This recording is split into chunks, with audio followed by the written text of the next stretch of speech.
Welcome to Renu vlogs. ఈరోజు మా అమ్మ చేసే ఒక స్పెషల్ బిర్యానీ మన ఛానల్లో చేద్దాం. ఈరోజు ఫస్ట్గా ఫ్రాన్స్ బిర్యానీ కాబట్టి ఫ్రాన్స్ని వాష్ చేసుకుని అందులో సాల్ట్ అండ్ కారం వేసుకుని ఫస్ట్ ఫ్రై చేసుకోవాలి. మంచిగా ఫ్రై చేసుకుని ఇది పక్కన పెట్టుకోవాలి. ఆ తర్వాత కుక్కర్ గిన్నె తీసుకుని దాంట్లో గీ అండ్ ఆయిల్ వేసుకుని అది కొంచెం హీట్ అయిన తర్వాత బిర్యానీ మసాలా వేసుకోవాలి. ఆ తర్వాత మనం ఫస్ట్గా కట్ చేసుకున్న చిన్న ఆనియన్స్, టమాటో అండ్ పచ్చిమిర్చి, కొరియాండర్ ఇవన్నీ వేసుకుని మనం ఫ్రై చేసుకోవాలి. ఇవి మంచిగా గోల్డెన్ బ్రౌన్లో ఫ్రై అయిన తర్వాత కొంచెం అల్లం వెల్లుల్లి పేస్ట్ అండ్ ఇది మన సీక్రెట్ మసాలా, ఈ సీక్రెట్ మసాలా వేసుకుని కొంచెం అంతా మొత్తం మిక్స్ చేయాలి. మొత్తం ఇదంతా మంచిగా ఆయిల్లో ఇదంతా బాగా మంచిగా పచ్చివాసనది పోయేలాగా మంచిగా మిక్స్ చేసుకోవాలి. మనం ఇదంతా మసాలా అంతా మనం మంచిగా ఫ్రై చేసుకోవాలి. ఇందులో ఏ స్మెల్లో ఏం రాకుండా మంచిగా కలుపుకుంటూ మనం ఇదంతా మిక్స్ చేసుకోవాలి. దీంట్లోకి మనకు సరిపడినంత సాల్ట్ అండ్ కొంచెం కారం మనకు తగినట్టుగా, మేమైతే 2 టేబుల్ స్పూన్స్, మేము ఎక్కువ తింటాం కాబట్టి 2 టేబుల్ స్పూన్స్ వేసుకున్నాం. అలాగే మీకు తగినంత వేసుకోండి. కారం, ఉప్పు వేసుకున్న తర్వాత మంచిగా కలుపుకోవాలి. కలిపిన తర్వాత దీంట్లో మంచిగా మొత్తం అంతా మిక్స్ అయ్యేలాగా కలుపుకోవాలి.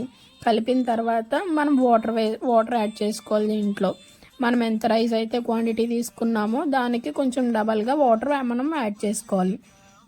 యాడ్ చేసుకుని ఇదంతా మంచిగా కలుపుకోవాలి. చూడండి, ఇది ఇలా కొంచెం బాయిల్డ్ అవుతున్నట్టు వస్తుంది.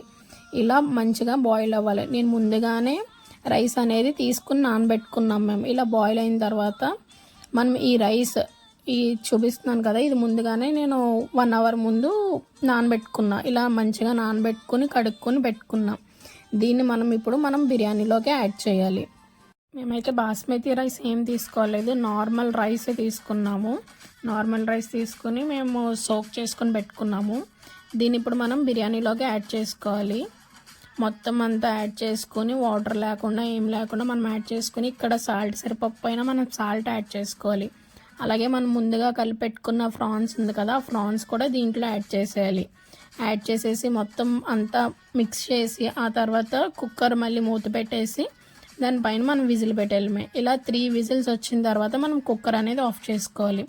చూడండి, కుక్కర్ విజిల్ పోయిన తర్వాత మన బిర్యానీ ఎంత బాగుందో. మన ఫ్రాన్స్ బిర్యానీ, మా అమ్మ చేసే బిర్యానీ చాలా అంటే చాలా బాగుంటుంది. దీనికి మా ఇంట్లో చాలామంది ఫ్యాన్స్ ఉన్నారు. చూడండి, గుమ్మగుమ్మలు ఎంత బాగుందో అసలు. ఆనియన్తో చాలా బాగుంటుంది ఈ బిర్యానీ. మీకు నచ్చితే like, share and subscribe to our channel. Thank you for watching.